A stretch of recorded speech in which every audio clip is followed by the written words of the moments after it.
നമസ്കാരം. എല്ലാ പ്രേക്ഷകർക്കും ഡോക്ടർ ലൈവിലേക്ക് സ്വാഗതം. മസ്തിഷ്കാഘാതം അഥവാ ബ്രെയിൻ അറ്റാക്ക് എന്ന വിഷയത്തെക്കുറിച്ചാണ് ഇന്ന് ഡോക്ടർ ലൈവ് ചർച്ച ചെയ്യുന്നത്. ഈ വിഷയത്തെക്കുറിച്ച് ഇന്ന് നമ്മളോട് സംസാരിക്കുന്നത് കോഴിക്കോട് ബേബി മെമ്മോറിയൽ ആശുപത്രിയിലെ സീനിയർ കൺസൾട്ടൻറ്റ് ന്യൂറോളജിസ്റ്റായ ഡോക്ടർ VG പ്രദീപ് കുമാർ. നമസ്കാരം ഡോക്ടർ. ഡോക്ടർ ലൈവിലേക്ക് സ്വാഗതം. ഡോക്ടർ, ഈ പക്ഷാഘാതം എന്ന് കേട്ടിട്ടുണ്ട്. എന്താണ് ഈ മസ്തിഷ്കാഘാതം? മസ്തിഷ്കാഘാതം എന്ന് പറഞ്ഞാൽ ബ്രെയിൻ അറ്റാക്ക്. തലച്ചോറിലേക്കുള്ള ഒരു ഭാഗത്തേക്കുള്ള രക്തക്കൊഴലുകൾ അടഞ്ഞു പോവുകയോ അല്ലെങ്കിൽ രക്തക്കൊഴൽ പൊട്ടിപ്പോവുകയോ ചെയ്യുമ്പോൾ ഉണ്ടാകുന്ന അവസ്ഥയാണ് മസ്തിഷ്കാഘാതം എന്നുള്ളത്.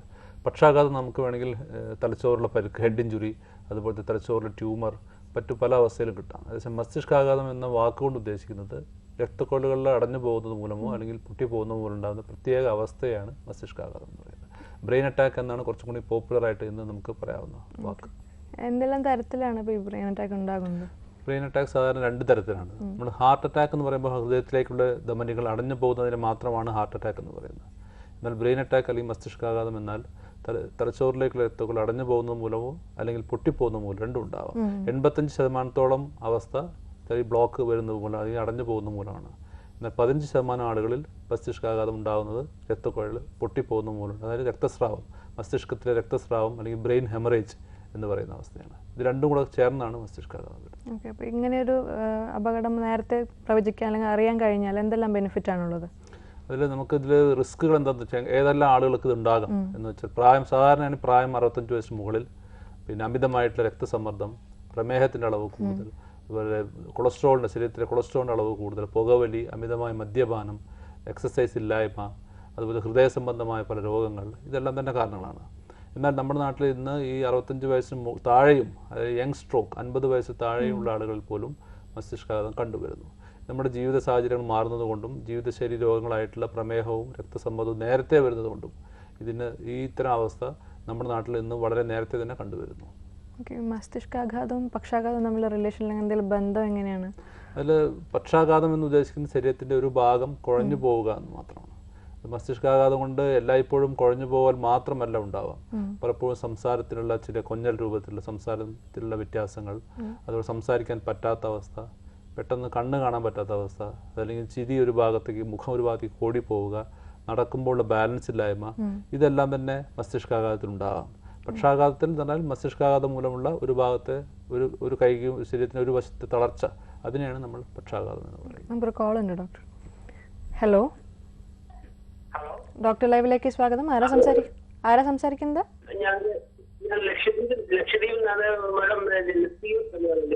ഡോക്ടറോട് ചോദിച്ചോളൂ. നസീർ, ചോദിച്ചോളൂ.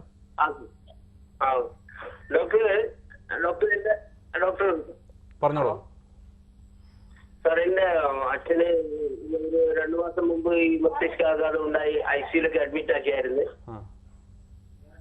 അപ്പോ ഇപ്പോഴും കണ്ണ് കാഴ്ച കുറവുണ്ട്, പിന്നെ ഈ ഛർദി ഇടക്കിടക്ക് ഉണ്ടാവലുണ്ട്, വോമിറ്റിങ്, പിന്നെ ഈ കൈ കാലിങ്ങനെ ഒരു വേദന, തളർച്ചയായിട്ട് നടക്കാൻ പറ്റുന്നില്ല, കൈ കാലിങ്ങനെ വിറകലുണ്ടാകുന്നുണ്ട്. അപ്പൊ അതിനെന്താണ് സാർ ട്രീറ്റ്മെന്റ് നടക്കുന്ന ഗുളികയൊക്കെ കഴിക്കുന്നുണ്ട്, എന്നാലും ഇത് ശരിയായിട്ടില്ല, വർത്തമാനമൊക്കെ ഒരു ക്ലിയർ ആവുന്നില്ല. മസ്തിഷ്കാഘാതം വന്നു കഴിഞ്ഞാൽ അതിൻ്റെ ചികിത്സ എന്ന് പറഞ്ഞാൽ ഏറ്റവും അടിയന്തരമായ ചികിത്സ നടക്കുന്ന ആദ്യത്തെ 4.5 മണിക്കൂറിനുള്ളിലാണ്. അതായത് നമ്മൾ ഒരു ഭാഗം ഈ കാഴ്ചപ്പെട്ടത് മങ്ങുകയും ശരീരത്തിൻ്റെ ഒരു ഭാഗം തളർച്ച വരികയും ചെയ്യുമ്പോൾ ഉടൻ തന്നെ നമ്മൾ ആശുപത്രി എത്തിക്കുന്നു. അവിടെ നിന്ന് നമ്മൾ സ്കാൻ എടുത്ത് ബാക്കി ചികിത്സകൾ നടക്കുന്നത് 4.5 മണിക്കൂർ ഉള്ളിലാണ്. അത് കഴിഞ്ഞുള്ള തുടർ ചികിത്സ നമ്മളിപ്പോൾ നടന്നുകൊണ്ടിരിക്കുന്നുണ്ട്. ഇതിൻ്റെ ഒരു ബുദ്ധിമുട്ടെന്ന് പറഞ്ഞാൽ സാധാരണ ബ്രെയിൻ അറ്റാക്ക് അല്ലെങ്കിൽ മസ്തിഷ്കാഘാതം വന്നു കഴിഞ്ഞാൽ അതിന് ശരിയായി വരിക, പൂർണ്ണമായിട്ടും പഴയ രീതിയിലേക്ക് തിരിച്ചു വരുന്ന സമയം വളരെയധികം എടുക്കും. സാധാരണയുള്ള നമ്മുടെ ജലദോഷപ്പനി മാറുന്നത് പോലെയോ ബാക്കിയുള്ള അസുഖങ്ങൾ മാറുന്നത് പോലെയോ കാലയളവ് ചുരുക്കമല്ല, വളരെ കുറച്ച് ദീർഘമായ കാലയളവെടുത്താണ് രോഗി പരിപൂർണമായിട്ടും പഴയ രീതിയിലേക്ക് തിരിച്ചു വരിക, ആരോഗ്യമായി തിരിച്ചു വരിക. വിളിച്ചതിന് നന്ദി ഡോക്ടർ. മറ്റൊരു കോളും കൂടി ഉണ്ട്. ഹലോ, ഡോക്ടർ ലൈവിലേക്ക് സ്വാഗതം. ആരാ സംസാരിക്കുന്നത്? ഡോക്ടറോട് ചോദിച്ചോളൂ. എന്റെ അമ്മയ്ക്ക് ഒരു ബ്രെയിൻ സ്ട്രോക്ക് വന്നായിരുന്നു, 2 മാസമായി. അപ്പം ഇവിടെ അടുത്തൊരു ഹോസ്പിറ്റലായിരുന്നു, പ്രൈവറ്റ് ഹോസ്പിറ്റലായിരുന്നു ആദ്യം അഡ്മിറ്റ് ആയത്. ഒരു പെട്ടെന്നുണ്ടായത് അമ്മയ്ക്ക് ഇങ്ങനെ ചെറിയ പണിക്കൊക്കെ പോയിക്കൊണ്ടിരുന്നായിരുന്നു. അപ്പൊ ഒരു ദിവസം ഇങ്ങനെ മിറ്റടിച്ചിട്ടുണ്ടെന്നപ്പോ പെട്ടെന്ന് തന്നെ തലകറങ്ങി വീട് ചെയ്തേ. അപ്പം അടുത്തൊരു ഹോസ്പിറ്റലിൽ കൊണ്ടുപോയായിരുന്നു. കൊണ്ടുപോയിട്ട് അവിടെ കൊണ്ടുപോയി ICUലായിരുന്നു. 5 ദിവസം ICU കിടത്തി. അടുത്ത് കഴിഞ്ഞിട്ട് അവിടുന്ന് വീട്ടിലേക്ക് കുറഞ്ഞെന്ന് പറഞ്ഞ് ഡോക്ടർ അവിടുന്ന് ഡിസ്ചാർജ് ചെയ്ത് വിട്ടു. വീട്ടിൽ വന്ന് പെട്ടെന്ന് പിറ്റേ ദിവസം തന്നെ ഫിറ്റ്സ് ഉണ്ടായി. ഒരു സ്റ്റാഫ് ഭയങ്കര വിഷമം പോലെ ഉണ്ടായി. അപ്പൊ ഞങ്ങളുടെ അടുത്തൊരു medical college Kolenchery medical mission ഹോസ്പിറ്റലിൽ കൊണ്ടുപോയി അഡ്മിറ്റ് ആക്കി.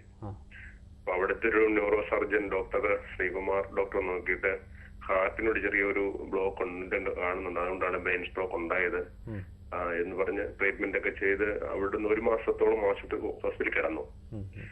അതിനുശേഷം വീട്ടിലേക്ക് പോകുന്നു. ഇപ്പൊ വീട്ടിൽ വന്നപ്പോ വലത് കൈയും വലത് കാലും ചലനശേഷിയില്ല. ഇപ്പൊ നിലവില് സംസാരിക്കുകയില്ല. അപ്പൊ അതിന് ഡെവലപ്പായി വരും സാറേ ട്രീറ്റ്മെന്റ് കൊണ്ട്. മിക്കവാറും ഈ ഹാർട്ട് ബ്രെയിൻ അറ്റാക്ക് അല്ലെങ്കിൽ മസ്തിഷ്കാഘാതമുള്ള രോഗികളിൽ ഒരു 1/3 രോഗികളിൽ ഹൃദയ സംബന്ധമായ രോഗങ്ങൾ ഉണ്ടാകാം. അപ്പോൾ അതിനൊരു ഈ ഹൃദയ സംബന്ധമായ രോഗങ്ങളും ഈ ബ്രെയിൻ അറ്റാക്കിന് അല്ലെങ്കിൽ മസ്തിഷ്കാഘാതത്തിന് ഒരു കാരണമാണ്. ഈ ഒരു ഭാഗത്തെ തളർച്ച, ഒരു കൈയിൻ്റെ കാലിന് ശക്തിക്കുറവ് എന്നത് നമ്മളിപ്പം മരുന്നുകൾ കൊടുക്കുന്നതോടൊപ്പം തന്നെ ഫിസിയോതെറാപ്പി, അതുപോലെ പുനരധിവാസമായിട്ടുള്ള പല രീതിയിലുള്ള കാര്യങ്ങൾ നമുക്ക് ചെയ്യാനുണ്ട്. വളരെ സാവധാനത്തിൽ തിരിച്ച് വരുന്നതായിരിക്കും. അത് മസ്തിഷ്കാഘാതത്തിൻ്റെ ഗുരുതരാവസ്ഥ അല്ലെങ്കിൽ അതിൻ്റെ സിവിയറിറ്റി കടുപ്പം അനുസരിച്ചാണ് രോഗിയുടെ റിക്കവറി അല്ലെങ്കിൽ പൂർണ്ണമായിട്ടുള്ള ആരോഗ്യത്തിലേക്ക് തിരിച്ചുവരവ് ഉണ്ടാകുന്നത്. എന്തു തന്നെയായാലും നമ്മൾ ഫിസിയോതെറാപ്പി മുടങ്ങാതെ തുടരുക, മരുന്നുകളെല്ലാം കൃത്യമായി കഴിക്കുകയും ചെയ്യുക. തീർച്ചയായിട്ടും ഒരു ആരോഗ്യത്തേക്ക് തിരിച്ചു വരുമെന്ന് തന്നെ നമുക്ക് പ്രതീക്ഷിക്കാം. അല്ല, അത് 15 ദിവസം മാത്രം മതിയാവില്ല. അതൊരു ദീർഘകാലമായിട്ടുള്ള പ്രക്രിയയാണ്. അത് 1-2 ദിവസമോ 1-2 ആഴ്ചയോ മതിയാവില്ല. അത് കുറച്ച് അതായത് ഇതിന്റെ റിക്കവറി അല്ലെങ്കിൽ ശരിയായി വരിക എന്ന് പറഞ്ഞാൽ ഏറ്റവും നന്നായി ശരിയായി വരാനുള്ള സമയം ചുരുങ്ങിയത് 6 മാസമാണ്. 6 മാസം മുതൽ 1 വർഷം വരെ തന്നെ ഇതിന്റെ രോഗിയുടെ ഇമ്പ്രൂവ്മെന്റ് ഉണ്ടായിക്കൊണ്ടിരിക്കും. അതുകൊണ്ട് തന്നെ 1-2 ആഴ്ച നമുക്ക് വളരെ ചുരുങ്ങിയ ഒരു കാലയളവാണ് ബ്രെയിൻ അറ്റാക്ക്. എന്തുകൊണ്ടത്തെ നാഡീകോശങ്ങളെ സംബന്ധിച്ചിടത്തോളം നമ്മുടെ ശരീരത്തിൽ 2 തരം കോശങ്ങളുണ്ട്, താൽക്കാലിക കോശങ്ങളും സ്ഥിരം കോശങ്ങളും. ഉദാഹരണത്തിന് നമ്മുടെ നഖം, അതുപോലെ തലമുടി, തൊലി, ഇതെല്ലാം താൽക്കാലിക കോശങ്ങളാണ്. ഒരിക്കൽ പോയാൽ അത് തിരിച്ചു വരും. എന്നാൽ നാഡീകോശങ്ങൾ ഒരിക്കൽ നശിച്ചു പോയി കഴിഞ്ഞാൽ ബാക്കി നാഡീകോശങ്ങൾ ഈ ചുമതല ഏറ്റെടുക്കേണ്ടി വരും. അതുപോലെ പെർമനന്റ് കോശങ്ങൾ, സ്ഥിരം കോശങ്ങളാണ്. അതുകൊണ്ട് തന്നെ ഇതിൽ റിക്കവറി അല്ലെങ്കിൽ പൂർണ്ണമായി സുഖപ്പെടുന്നത് ഇതിൻ്റെ കാലയളവ് വളരെ ദൈർഘ്യം കൂടുതലാണ്. വിളിച്ചതിന് നന്ദി. ഡോക്ടർ ലൈവിൽ ഒരു ഇടവേളയാണ്. ഡോക്ടർ ലൈവ് തുടരുന്നു. ഡോക്ടർ, ഈ രോഗം തിരിച്ചറിയാൻ എന്തെല്ലാമാണ് വഴികളുള്ളത്? പ്രധാനമായിട്ടും നമുക്ക് ഇപ്പോൾ അന്താരാഷ്ട്ര തലത്തിൽ തന്നെ അംഗീകരിച്ചിട്ടുള്ള രോഗലക്ഷണങ്ങളുണ്ട്. അതായത് പെട്ടെന്ന് ഒരു രോഗിക്ക് ഒരു ഭാഗത്ത് ചിരി, ഒരു മുഖം ഒരു വശത്തേക്ക് ഓടിപ്പോവുക, അതുപോലെ തന്നെ സംസാരത്തിന് പെട്ടെന്ന് കൊഞ്ഞൽ അനുഭവപ്പെടുക, അല്ലെങ്കിൽ സംസാരം വ്യക്തമല്ലാതാവുക, സംസാരിക്കാൻ കഴിയാതെ വരിക, ഒരു ഭാഗത്തെ കൈയോ കാലോ തളച്ചനുഭവപ്പെടുക. ഇത് 3 ഫാസ്റ്റ് ഫേസ്, ആം, സ്പീച്ച്, ഈ 3 കാര്യങ്ങളെയും ബാധിച്ചു കഴിഞ്ഞാൽ സമയം പ്രഷ്യസ് ആണ്, വളരെയധികം വിലപ്പെട്ടതാണ്. ഉടൻ തന്നെ രോഗിയെ ചികിത്സയ്ക്ക് എത്തിക്കുക എന്നുള്ളത്. നമുക്ക് ഒന്നുകിൽ കാഴ്ചയിൽ ഭംഗലുണ്ടാവാം, പെട്ടെന്ന് കേൾവിക്കുറവുണ്ടാവാം, ഒരു ഭാഗത്ത് തളർച്ചയുണ്ടാവാം, നടക്കുമ്പോഴുള്ള ബാലൻസ് ഇല്ലായ്മ, അതുപോലെ തന്നെ കാഴ്ച മങ്ങൽ, ഒരു ഭാഗത്ത് തരിപ്പ് അനുഭവപ്പെടുക, അതെല്ലാം തന്നെ അപസ്മാരത്തിൽ ഈ മസ്തിഷ്കാഘാതത്തിന്റെ രോഗലക്ഷണങ്ങളാകാം. പക്ഷെ അതിൽ ചില രോഗികൾക്ക് തലവേദനയും ഛർദിയും ആരംഭത്തിലുണ്ടാകാം, ചില രോഗികൾക്ക് അത് ഉണ്ടായില്ല എന്ന് വരാം. ഉറക്കത്തിൽ പലപ്പോഴും നമുക്ക് സ്ട്രോക്ക് സംഭവിക്കാറുണ്ട്, ബ്രെയിൻ അറ്റാക്ക് ഉണ്ടാവാറുണ്ട്. ഉറങ്ങിക്കിടക്കുമ്പോൾ കുഴപ്പമൊന്നുമില്ല, ഉറങ്ങാൻ കിടക്കുമ്പോൾ, ഉറങ്ങി എഴുന്നേൽക്കുമ്പോൾ നടക്കാൻ വയ്യ, ഒരു ഭാഗം കുഴഞ്ഞു പോകുന്നു. ഇത്തരം ഉണ്ടാകുന്നത് നമുക്ക് തുടക്കത്തിൽ ആരംഭത്തിൽ കണ്ടുപിടിക്കാൻ ബുദ്ധിമുട്ടാണ്. സ്കാനിങ്ങോ അങ്ങനെ എന്തെങ്കിലും? നമുക്ക് തീർച്ചയായിട്ടും മസ്തിഷ്കാഘാതത്തിന്റെ നമുക്ക് രോഗലക്ഷണങ്ങൾ എന്ത് തന്നെ ആയാലും ശരി, സ്കാൻ ഇല്ലാതെ ഇന്ന് നമുക്ക് ചികിത്സിക്കാൻ ബുദ്ധിമുട്ടാണ്. എന്തുകൊണ്ടാണെന്ന് വെച്ചാൽ 2 തരം കാരണങ്ങളും ഉണ്ടാവാം. രക്തക്കുഴൽ അടഞ്ഞു പോയതുകൊണ്ടും രക്തക്കുഴൽ പൊട്ടിപ്പോകുന്നുണ്ടും. അത് തിരിച്ചറിയുന്നതിന് നിർബന്ധമായി സ്കാൻ വേണം. എന്താ, ചികിത്സ രണ്ടും വിപരീത ദിശയിലാണ്. നിർബന്ധമായിട്ടും ഇന്നത്തെ കാലത്ത് സ്കാൻ ഇല്ലാതെ, ചുരുങ്ങിയത് CT സ്കാനെങ്കിലും ഇല്ലാതെ മസ്തിഷ്കാഘാതം ചികിത്സിക്കുന്നത് കുറ്റകരമായിട്ടുള്ള സ്ഥിതിയിലേക്കാണ് പോകുന്നത്. നമുക്കൊരു കോൾ ഉണ്ട് ഡോക്ടർ. ഹലോ, ഡോക്ടർ ലൈവിലേക്ക് സ്വാഗതം. ആരാ സംസാരിക്കുന്നത്? ഞാൻ ഷീജ. ഡോക്ടറോട് ചോദിച്ചോളൂ. ഡോക്ടർ, ഇതിന്റെ ലക്ഷണങ്ങൾ എന്താണെന്നൊന്ന് അറിയാനാ? ലക്ഷണങ്ങൾ നേരത്തെ ഞാൻ പറഞ്ഞത്, അതായത് ഒരു ഭാഗത്ത് മുഖം ഒരു ഭാഗത്തേക്ക് പെട്ടെന്ന് കോടി പോവുക, ശരീരത്തിന്റെ ഒരു ഭാഗത്ത് തളർച്ച അനുഭവപ്പെടുക, ഒരു വശത്തെ പൂർണ്ണമായ തരിപ്പ് അനുഭവപ്പെടുക, നടക്കുമ്പോൾ ബാലൻസ് ഇല്ലാത്ത അവസ്ഥ വരിക, അതുപോലെ തന്നെ കാഴ്ച പെട്ടെന്ന് മങ്ങിപ്പോവുക, ഇതെല്ലാം തന്നെ സംസാരിക്കാൻ കഴിയാത്ത അവസ്ഥ, ഇതെല്ലാം തന്നെ. അതെ, ഇതിൽ ഒരു 50% രോഗികളിൽ ആരംഭത്തിൽ തലവേദനയും ഛർദിയും ഉണ്ടാവാം. 50% രോഗികൾ തലവേദന നിലനിൽക്കുന്നത് അത് ഇടയ്ക്ക് ഒരു ഭാഗത്ത് മാത്രമാണ്, കണ്ണിന്റെ പുരികത്തിന്റെ അടിഭാഗത്തായിട്ടാണ് വേദന. അത് മസ്തിഷ്കാഘാതത്തിൻ്റെ ലക്ഷണമായിക്കൊള്ളുന്നില്ല. മസ്തിഷ്കാഘാതം എന്ന് പറഞ്ഞാൽ ആഘാതം, അറ്റാക്ക് എന്നുള്ളത് തന്നെ പെട്ടെന്ന് വരുന്ന അവസ്ഥയാണ്. യാതൊരു മുന്നറിയിപ്പും ഇല്ലാതെ, നമുക്ക് സൂചനയും ഇല്ലാതെ വരുന്നതിനുള്ള നമ്മൾ അറ്റാക്ക് എന്ന് പറയുന്നത്. അതുകൊണ്ട് തന്നെ ഇത് പെട്ടെന്നുണ്ടാകുന്നൊരവസ്ഥയാണ്. മറ്റു താങ്കളിപ്പോൾ പറഞ്ഞ് സൂചിപ്പിച്ച തലവേദന മൈഗ്രെയിൻ തലവേദനയോ അല്ലെങ്കിൽ ബാക്കി തലവേദനയുടെ വേറെ രൂപങ്ങളോ ആവാനാണ് സാധ്യത. വിളിച്ചതിന് നന്ദി ഡോക്ടർ. CT സ്കാൻ അല്ലാതെ MRI ആണല്ലോ സാധാരണ ന്യൂറോ? CT സ്കാൻ രക്തക്കുഴൽ മസ്തിഷ്കത്തിലെ രക്തസ്രാവം, ബ്രെയിൻ ഹെമറേജ് കണ്ടുപിടിക്കാൻ CT സ്കാൻ ധാരാളം മതി. ഒരു സെക്കൻഡുകൾക്കുള്ളിൽ തലച്ചോറിനുള്ള ബ്ലീഡിങ് കണ്ടുപിടിക്കാൻ CT സ്കാൻ സഹായിക്കും. എല്ലാ ആശുപത്രികളിലും MRI ഉണ്ടായിക്കൊള്ളുന്നില്ല. CT സ്കാനിൽ ബ്ലീഡിങ് പെട്ടെന്ന് കണ്ടുപിടിക്കാൻ പറ്റും. എന്നാൽ രക്തക്കുഴൽ അടഞ്ഞു പോയത് അല്ലെങ്കിൽ ബ്ലോക്കായി പോയത് ചിലപ്പോൾ പ്രാരംഭ ദിശയിൽ കണ്ടുപിടിക്കാൻ പറ്റിയെന്ന് വരില്ല. അവ ചിലപ്പോൾ 24 മുതൽ 72 മണിക്കൂർ വരെ എടുത്തേക്കാം. അതുപോലെ തന്നെ വളരെ ചുരുങ്ങിയ രീതിയിലുള്ള മസ്തിഷ്കാഘാതം അല്ലെങ്കിൽ ബ്രെയിൻ അറ്റാക്ക് ബ്ലോക്ക് ആണെങ്കിൽ CT സ്കാനിൽ കണ്ടുപിടിക്കാൻ ബുദ്ധിമുട്ടാണ്. അപ്പം MRI സംവിധാനം എല്ലായിടത്തും ഉണ്ടായിക്കൊള്ളുന്നില്ല, എല്ലാവർക്കും അത് താങ്ങാനും കഴിഞ്ഞോളുന്നില്ല. അത് നമ്മുടെ റിസോഴ്സിനനുസരിച്ച് നമുക്ക് ഓരോ പേഷ്യൻറ്റും അനുസരിച്ചിട്ടാണ് അതിൻ്റെ ചികിത്സ, ഏത് തരം ഇൻവെസ്റ്റിഗേഷൻ ടെസ്റ്റാണ് വേണ്ടത് തീരുമാനിക്കുന്നത്. മറ്റേതെങ്കിലും അസുഖം ഈ മസ്തിഷ്കാഘാതത്തിന് കാരണമാകുന്നുണ്ടോ? വേറെ മറ്റ് അസുഖങ്ങൾ നമ്മൾ നേരത്തെ പറഞ്ഞ പോലത്തുള്ള കാരണങ്ങൾക്ക് പുറമേ ഹൃദയ സംബന്ധമായ, വാൽവ് സംബന്ധമായ രോഗങ്ങൾ, ഹാർട്ട് അറ്റാക്ക് വന്ന്, ഹൃദ്രോഗം വന്ന് ഹാർട്ടിൻ്റെ പമ്പിങ് കുറയുക, അതുപോലെ തന്നെ ബാക്കിയുള്ള ചില അസുഖങ്ങൾ, അത് ചെറുപ്പക്കാരിൽ കാണുന്ന സന്ധിവാതം, ചില റുമറ്റോയ്ഡ് ആർത്രൈറ്റിസ്, അതുപോലെ തന്നെ വാസ്കുലൈറ്റിസ്, അതുപോലെ തന്നെ നമ്മുടെ SLE തുടങ്ങിയ പല രീതിയിലുള്ള അസുഖങ്ങളും ഉണ്ടാക്കാം.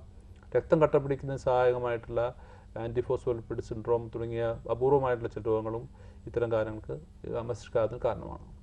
കോൾ ഉണ്ട് ഡോക്ടർ. ഹലോ, നമസ്കാരം. ഡോക്ടർ ലൈവിലേക്ക് സ്വാഗതം. ആരാ സംസാരിക്കുന്നത്? എന്റെ പേര് അനിൽകുമാർ, ഞാൻ ത്രിപുരയിൽ നിന്ന് വിളിക്കുന്നു. ഡോക്ടറോട് ചോദിച്ചോളൂ. സാർ നമസ്കാരം. സാർ നമസ്കാരം, പറയൂ. എന്റെ പേര് അനിലാണ്, ഞാൻ ത്രിപുരയിൽ നിന്ന് വിളിക്കുന്നു. എനിക്ക് 2008 സ്ട്രോക്ക് ഉണ്ടായ ഒരു വ്യക്തിയാണ്. ഇപ്പോൾ ഒരു 40-50% റിക്കവറി ആയിട്ടുണ്ട്. ഇപ്പൊ ഫിസിയോതെറാപ്പി പറഞ്ഞിട്ടുണ്ടായിരുന്നു. ഇപ്പൊ ഫിസിയോതെറാപ്പി ചെയ്യാനുള്ള സാഹചര്യമില്ല, അതുകൊണ്ട് ഫിസിയോതെറാപ്പി ചെയ്യാൻ പറ്റുന്നില്ല. ഇതിന് ഇനി രണ്ടാമത് ഉണ്ടാവാനുള്ള സാധ്യത ഉണ്ടാവുമോ? എങ്ങനെയാണ് ഇതിന്റെ? ഒരു തവണ ബ്രെയിൻ അറ്റാക്ക് വന്നു കഴിഞ്ഞാൽ അത് വീണ്ടും വരാനുള്ള സാധ്യത നമുക്ക് 20% താഴെയാണ്. പക്ഷെ നമ്മൾ പൂർണ്ണമായും നമ്മൾ മരുന്ന് കഴിച്ചാൽ വീണ്ടും ആവർത്തിച്ച് വരാതിരിക്കാനുള്ള ചികിത്സകൾ എടുക്കുന്നതിൻ്റെ ഫലമായി, അതായത് നമ്മുടെ രക്തം കട്ടപിടിക്കാതിരിക്കാനുള്ള മരുന്ന് കഴിക്കുക, രക്തസമ്മർദ്ദം പൂർണ്ണമായിട്ട് നിയന്ത്രിക്കുക. എനിക്ക് രക്തം കട്ടയല്ലായിരുന്നു, എനിക്ക് ഹാമറേജ് ഉണ്ടായതാ. ബ്രെയിൻ ഹെമറേജ് ആണെങ്കിൽ തന്നെയും, ബ്രെയിൻ ഹെമറേജ് ഉള്ള ആളുകൾക്കാണെങ്കിൽ തന്നെയും അതിന് കാരണങ്ങളാണെന്ന് കണ്ടുപിടിക്കാം. ഉദാഹരണത്തിന് അമിതമായ BP, രക്തസമ്മർദ്ദം, അപ്പൊ അത് പൂർണ്ണമായി നിയന്ത്രിച്ച് നിർത്തുകയാണ് ഏറ്റവും പ്രധാനപ്പെട്ട. BPക്കുള്ള മെഡിസിൻ എടുക്കുന്നുണ്ട്, BPയുടെ മെഡിസിൻ ആണ്. പിന്നെ ഷുഗറും ഉണ്ട്, ഷുഗറിന്റെ മെഡിസിൻ എടുക്കുന്നുണ്ട്. ഇത് രണ്ടും പൂർണ്ണമായി നിയന്ത്രിച്ച് നിർത്തുക, അതുപോലെ തന്നെ അമിത കൊളസ്ട്രോളിന്റെ അളവ് നിയന്ത്രിച്ച് നിർത്തുക, വ്യായാമം ചെയ്യുക, ഇത് തന്നെയാണ് ഏറ്റവും പ്രധാനപ്പെട്ട കാര്യങ്ങൾ. ഇത് 100% റിക്കവറി ആകുമോ? അത് അതിന്റെ ഞാൻ നേരത്തെ പറഞ്ഞ ഗുരുതരാവസ്ഥ അനുസരിച്ചാണ്. നേരത്തെ വളരെ ചെറിയ രീതിയിലുള്ള ഹെമറേജ് ഉണ്ടായുള്ളൂ, ബ്രെയിനിന്റെ ഏത് ഭാഗത്താണ് ഹെമറേജ് ഉണ്ടായത്, ഇതെല്ലാം അനുസരിച്ചാണ് റിക്കവറി. മിക്കവാറും ചെറുപ്പക്കാരുണ്ടാകുന്നതാണെങ്കിൽ 90 മുതൽ 100% വരെ പൂർണ്ണമായിട്ടും അത് റിക്കവർ ആയി തന്നെ വരേണ്ടതാണ്. 2008 ഉണ്ടാണ്, ഇപ്പൊ ഒരു 40-50% ആയിട്ടുണ്ട്. പൂർണ്ണമായി ശരിയാവുന്നതിനെയാണ് നമ്മൾ പ്രതീക്ഷിക്കേണ്ടത്. വിളിച്ചതിന് നന്ദി. ഡോക്ടർ ലൈവിൽ മറ്റൊരു ഇടവേളയാണ്.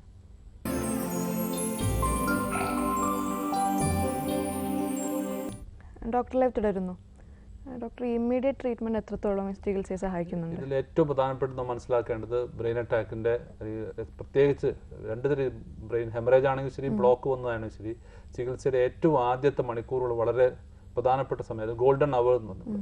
ഏറ്റവും പ്രധാനപ്പെട്ട കാര്യം എന്ന് പറഞ്ഞാൽ മസ്തിഷ്കാഘാതം വന്ന് ബ്ലോക്ക് മൂലമുള്ള ബ്രെയിൻ അറ്റാക്ക് ആണെങ്കിൽ 4.5 മണിക്കൂർ, ആദ്യത്തെ 4.5 മണിക്കൂർ കൊണ്ട് രോഗി എത്തുകയും ചില പ്രത്യേക സാഹചര്യങ്ങൾ, മാർഗനിർദ്ദേശങ്ങൾ അതെല്ലാം തന്നെ പൂർണ്ണമായിട്ട് സാറ്റിസ്ഫൈ ചെയ്യുകയും ചെയ്ത് രോഗിക്ക് രക്തക്കട്ടി അലിയിക്കാനുള്ള മരുന്ന് കൊടുക്കാം.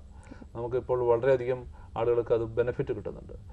രോഗി പരസഹായമില്ല നടക്കാനാവുക, സ്വന്തം കാര്യങ്ങൾ ചെയ്യാനാവുക, അതുപോലെ തന്നെ ജോലിക്ക് പോകാൻ പറ്റും, ഇതെല്ലാം തന്നെ നമുക്ക് ചെയ്യാൻ കഴിയുന്ന അവസ്ഥയുണ്ട്. പക്ഷെ അതെല്ലാ ആശുപത്രികളിലും സംവിധാനം നമുക്ക് ഏർപ്പെടുത്തേണ്ടിയിരിക്കുന്നു.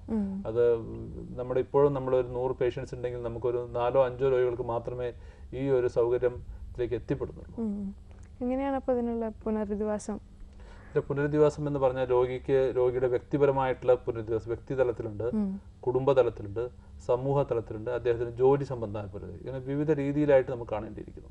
ഒരു വ്യക്തിയെ സംബന്ധിച്ചിടത്തോളം ആ വ്യക്തിക്കുള്ള ഫിസിയോതെറാപ്പിയും ബാക്കിയുള്ള സ്പീച്ച് തെറാപ്പി, ഇതെല്ലാം തന്നെ അതിൻ്റെ ഈ ചികിത്സയുടെ ഭാഗമായിട്ട് വരും. എന്നാൽ അതേസമയം സോഷ്യൽ റീഹാബിലിറ്റേഷനും അതുപോലെ തന്നെ ഒക്യുപ്പേഷണൽ റീഹാബിലിറ്റേഷനും ജോലി ചെയ്യാൻ പറ്റാത്ത അവസ്ഥ. ഉദാഹരണത്തിന് വലത്തെ കൈ കൊണ്ട് ഒരു വർക്ക് ചെയ്യുന്ന ആൾക്ക് ഒരു ഭാഗം തളർന്നു പോയി കഴിഞ്ഞാൽ എന്ത് ചെയ്യാൻ പറ്റും? അതുപോലെ അദ്ദേഹത്തിന് ഒരു മാനുവൽ ലേബർ, ഒരു സാധാരണ ഒരു കൂലിപ്പണിക്കാരന് പെട്ടെന്ന് വന്നു കഴിഞ്ഞാൽ വേറെ എന്ത് ചെയ്യാൻ പറ്റും? അദ്ദേഹത്തെ ഒരു ചെറിയ ഷോപ്പിലേക്ക് മാറ്റുകയോ അങ്ങനത്തെ എന്തെങ്കിലും സംവിധാനം. അതിന് നമുക്കൊരു വ്യക്തി മാത്രം വിചാരിച്ചാൽ പോലെ കൃത്യമായിട്ടുള്ള സാമൂഹ്യമായ ഇടപെടലുകളും സർക്കാർ തലത്തിൽ ഉൾപ്പെടെയുള്ള പുനരധിവാസ പ്രക്രിയ ആ തരത്തിൽ വേണം. പക്ഷേ നമ്മുടെ നാട്ടിൽ പുനരധിവാസത്തിന് സാധാരണ രീതിയിൽ വലിയൊരു മുൻഗണന കൊടുക്കുന്നതായി ഇപ്പോൾ കാണുന്നില്ല. പലപ്പോഴും ഒരു തവണ ബ്രെയിൻ അറ്റാക്ക് വന്നാൽ, സ്ട്രോക്ക് വന്നാൽ ഇനി അത് അങ്ങനെ ആവുള്ളൂ എന്നുള്ള ഒരു നിരാശ രീതിയിൽ കടന്ന രീതിയിലേക്കുള്ള ഒരു തീരുമാനത്തിൽ നമ്മൾ എത്തുകയാണ്. മറിച്ച് നമ്മൾ വളരെ പോസിറ്റീവായി ചിന്തിക്കുകയും ഈ രോഗികൾക്കുൾപ്പെടെ ജീവിതത്തിലെ എല്ലാ കാര്യങ്ങളും പഴയതുപോലെ ചെയ്യാൻ പറ്റും എന്നുള്ള ഒരു ആത്മവിശ്വാസം രോഗിക്കും കുടുംബത്തിനും കൊടുക്കുകയും അതുപോലെ തന്നെ അദ്ദേഹത്തിൻ്റെ ജോലിയും സാമൂഹ്യമായ പുനരധിവാസം ഉറപ്പുവരുത്താൻ ഗവൺമെൻറ്റും ബാക്കി സംഘടനകളും തയ്യാറാവുക വേണമെന്നാണ് എനിക്ക് പറയാനുള്ളത്. ഓക്കെ, ഇത് ഇതിനുള്ള രോഗത്തിനുള്ള ചികിത്സ മരുന്നുകൾ കൊണ്ട് മാത്രം ചികിത്സിച്ച് പൂർണ്ണമാക്കാൻ കഴിയുന്നതാണോ അതോ സർജറി എന്തായാലും വേണമെന്നുണ്ടോ? ബ്രെയിൻ അറ്റാക്കിലെ സർജറി എന്ന് പറഞ്ഞു കഴിഞ്ഞാൽ നമുക്ക് വളരെ ചുരുങ്ങിയ സെലക്റ്റീവ് ആയിട്ടുള്ള കണ്ടീഷൻസിൽ മാത്രമാണ് സർജറി ചെയ്യുന്നത്. ഉദാഹരണത്തിന് 60 വയസ്സ് താഴെയുള്ള രോഗി ഒരു ഭാഗം കുഴഞ്ഞു വരുന്നു, വലിയ രക്തബ്ലോക്കാണ്, അത് നമുക്ക് മരുന്ന് കൊണ്ട് അലിയിക്കാൻ പറ്റാത്ത ബ്ലോക്ക് വരുന്നു.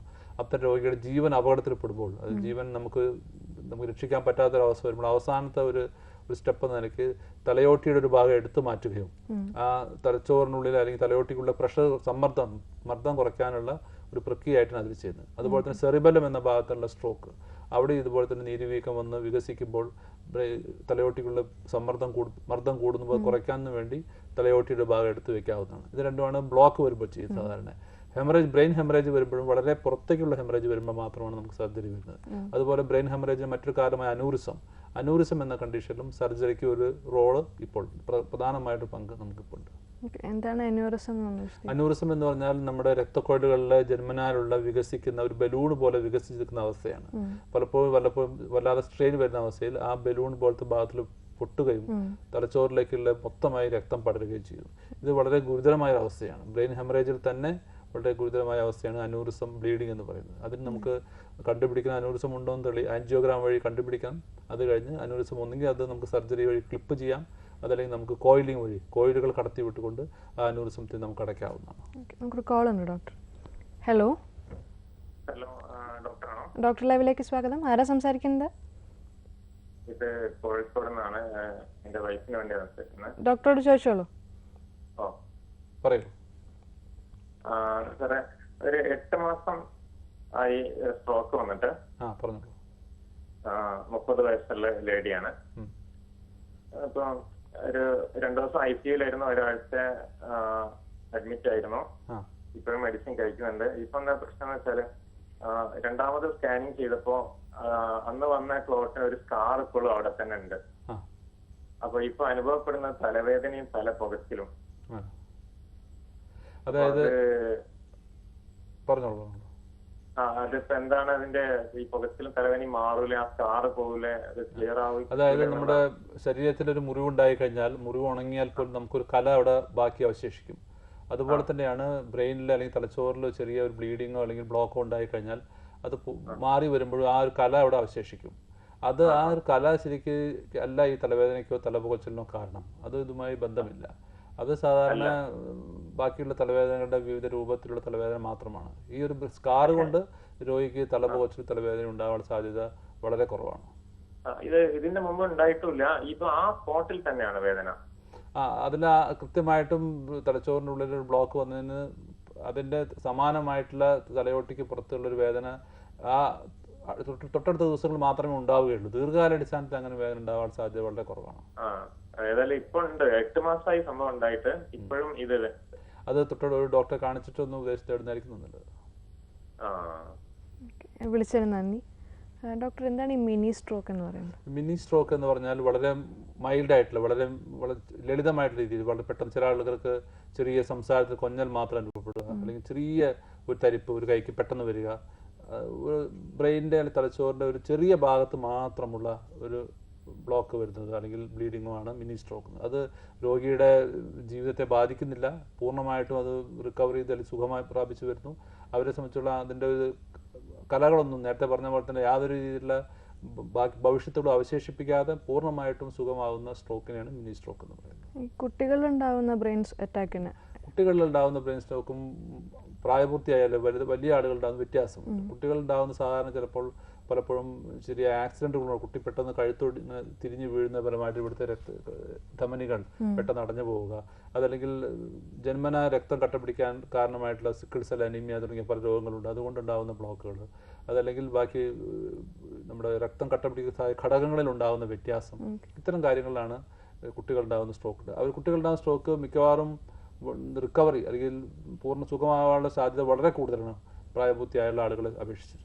അത് ഭാവിയിൽ പിന്നെ എന്തെങ്കിലും പ്രശ്നങ്ങൾ ഉണ്ടാക്കുന്നുണ്ടോ? ഭാവിയിൽ ഈ ഇത്ര നേരത്തെ പറഞ്ഞ ആളുകൾ പറഞ്ഞ പോലെ ഒരു ഭാഗത്ത് ശക്തിക്കുറവ്, അവിടെ ഒരു കൈയും കാലും ബലം പിടുത്തം, നടക്കുമ്പോൾ ഒരു ചെറിയ വലിവ്, അത്തരം ബുദ്ധിമുട്ടുകൾ ഉണ്ടാവും. അതുപോലെ തന്നെ നേരത്തെ ഒരു വ്യക്തി സൂചിപ്പിച്ച പോലെ ഈ ബ്രെയിൻ അറ്റാക്കിന് ശേഷം അപസ്മാരം ഉണ്ടാകാനുള്ള ചാൻസ് 30% ആളുകളുണ്ട്. 100 പേർക്ക് ബ്രെയിൻ അറ്റാക്ക് വന്നു കഴിഞ്ഞാൽ, സ്ട്രോക്ക് വന്നു കഴിഞ്ഞാൽ 30ഓളം ആളുകൾക്ക് അപസ്മാരം വരാനുള്ള സാധ്യത ഭാവിയിൽ. ഇതൊക്കെ തന്നെ ഇതിൻ്റെ ഭാവിയിൽ ഉണ്ടാകാവുന്ന പ്രത്യാഘാതങ്ങളാണ്.